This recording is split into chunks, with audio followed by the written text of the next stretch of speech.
Olá pessoal, meu nome é Adriane Fauci, sou advogada, professora de Direito Constitucional e sócia aqui do escritório Fauci Freitas, e o nosso vídeo de hoje é a respeito da investigação social. Então vamos lá. A investigação social é uma etapa de alguns concursos públicos que compreende a análise da vida pregressa e atual do candidato no seu âmbito social, funcional, civil e criminal. Então, ao contrário do que muita gente pensa, a investigação social não serve apenas para analisar a existência ou não de infrações penais.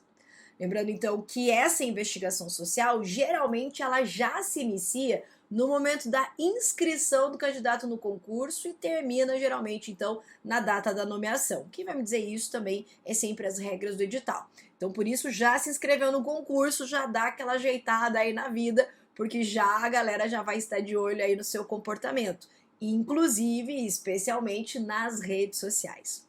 Como que a banca, o órgão, vai analisar então a sua vida pregressa, além de investigar tudo aí que tiver da sua vida? Para isso você vai preencher geralmente uma ficha, que é ficha de informações confidenciais, que é chamada de FIC.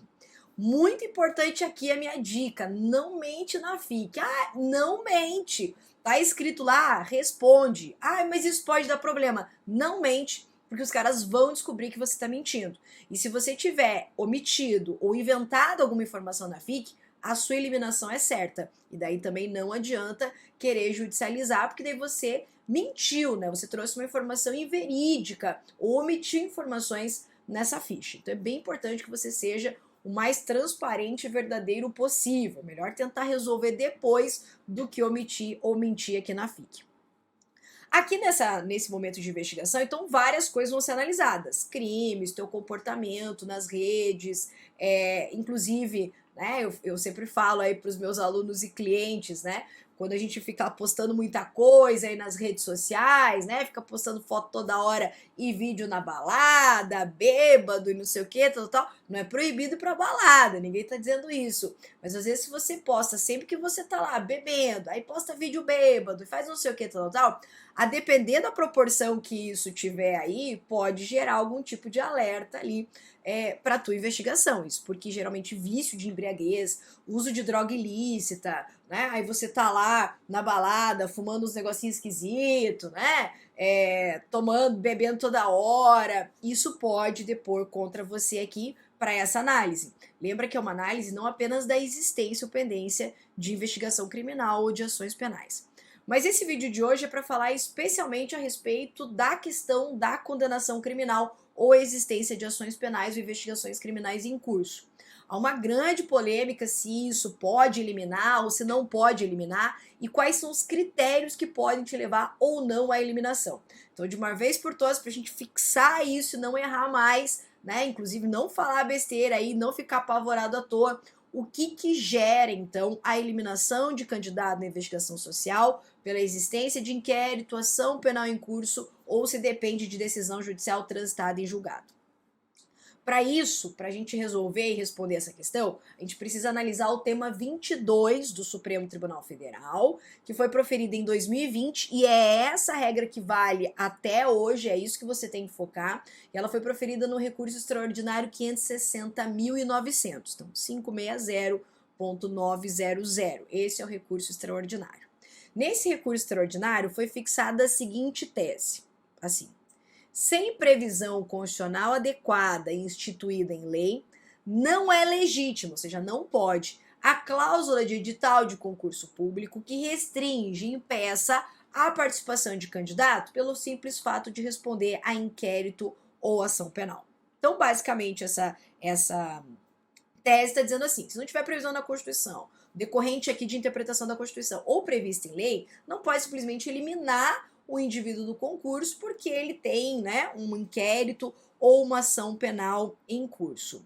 Só que daí a gente extrai algumas coisas a mais disso, então vamos entender. Para essa decisão do STF, seria possível, então, excluir um candidato de um concurso público nessa fase de investigação social se houver previsão em lei e também no edital das seguintes situações. Então, uma decisão condenatória transitada em julgado ou ainda uma decisão em segunda instância por órgão colegiado. Talvez seja isso que ninguém te fala.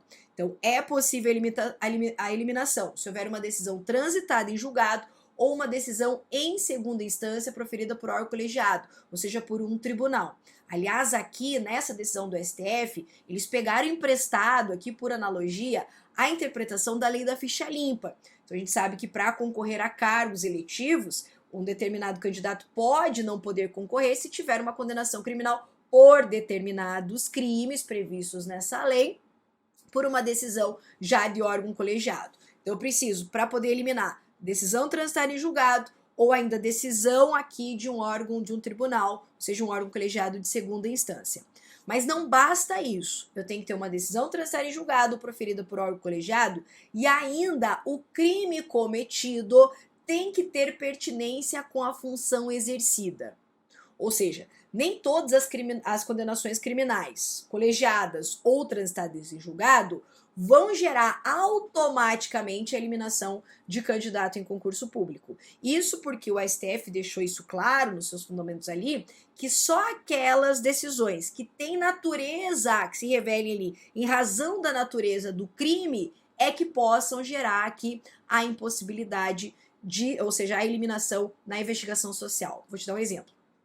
Imagine que o candidato ele tenha sido condenado pelo crime lá no Código de Trânsito Brasileiro de conduzir veículo automotor embriagado, certo? Ele foi condenado, vamos imaginar inclusive uma decisão transitada em julgado.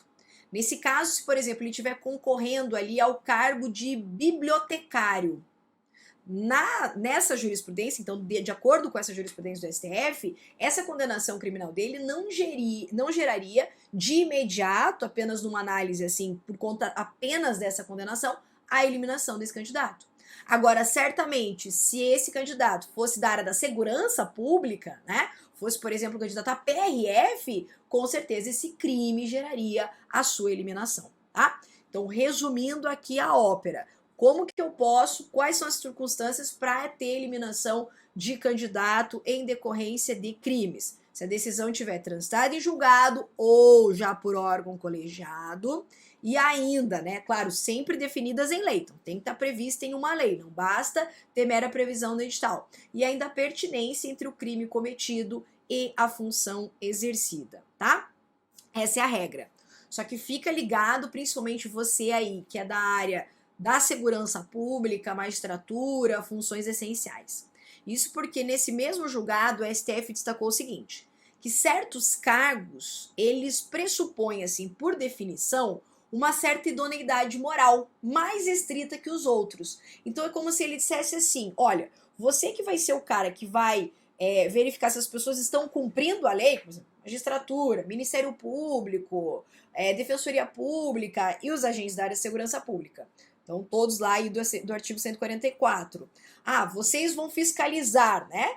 A lei, então necessariamente vocês precisam cumprir a lei, tá? Então é como se fosse uma condição moral básica para que ele pudesse exigir o cumprimento da lei pelas pessoas, que ele agisse de acordo com a lei. Então por isso o próprio STF destacou ali, né, no seu voto, o relator desse recurso extraordinário destacou no voto que seria possível, desde que previsto em lei, que se estabelecessem restrições maiores a esses agentes aqui em decorrência da necessidade da sua atividade profissional, tá? Mas, logicamente, como eu disse, depende necessariamente de previsão em lei, não pode ficar aí à mercê da discricionariedade administrativa.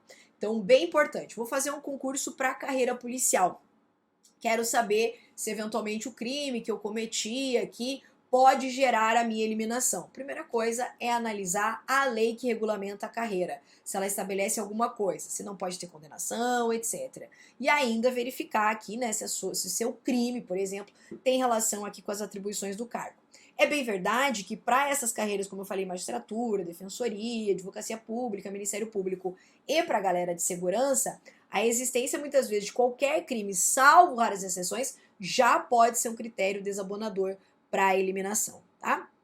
Então, bem importante isso em relação à investigação social. É claro que existem situações, como por exemplo, a gente já atua aqui no escritório, de um determinado cliente nosso que respondeu por uma medida socioeducativa, então ainda menor, há muitos anos, né, e foi eliminado posteriormente num concurso lá com seus 20 e poucos anos, sei lá, 30 anos. Ou seja, por uma situação que aconteceu há muito tempo atrás. Então, tudo aqui deve ser analisado à luz da razoabilidade e da proporcionalidade, tá? Então, e claro, dentro da carreira de cada um, ok? Espero que você tenha gostado desse vídeo. Se gostou, já deixa seu like, seu comentário aí para mais vídeos como esse, né? Se ficou alguma dúvida, também deixa aí que na medida do possível a gente vai respondendo. Até o próximo. Tchau, tchau.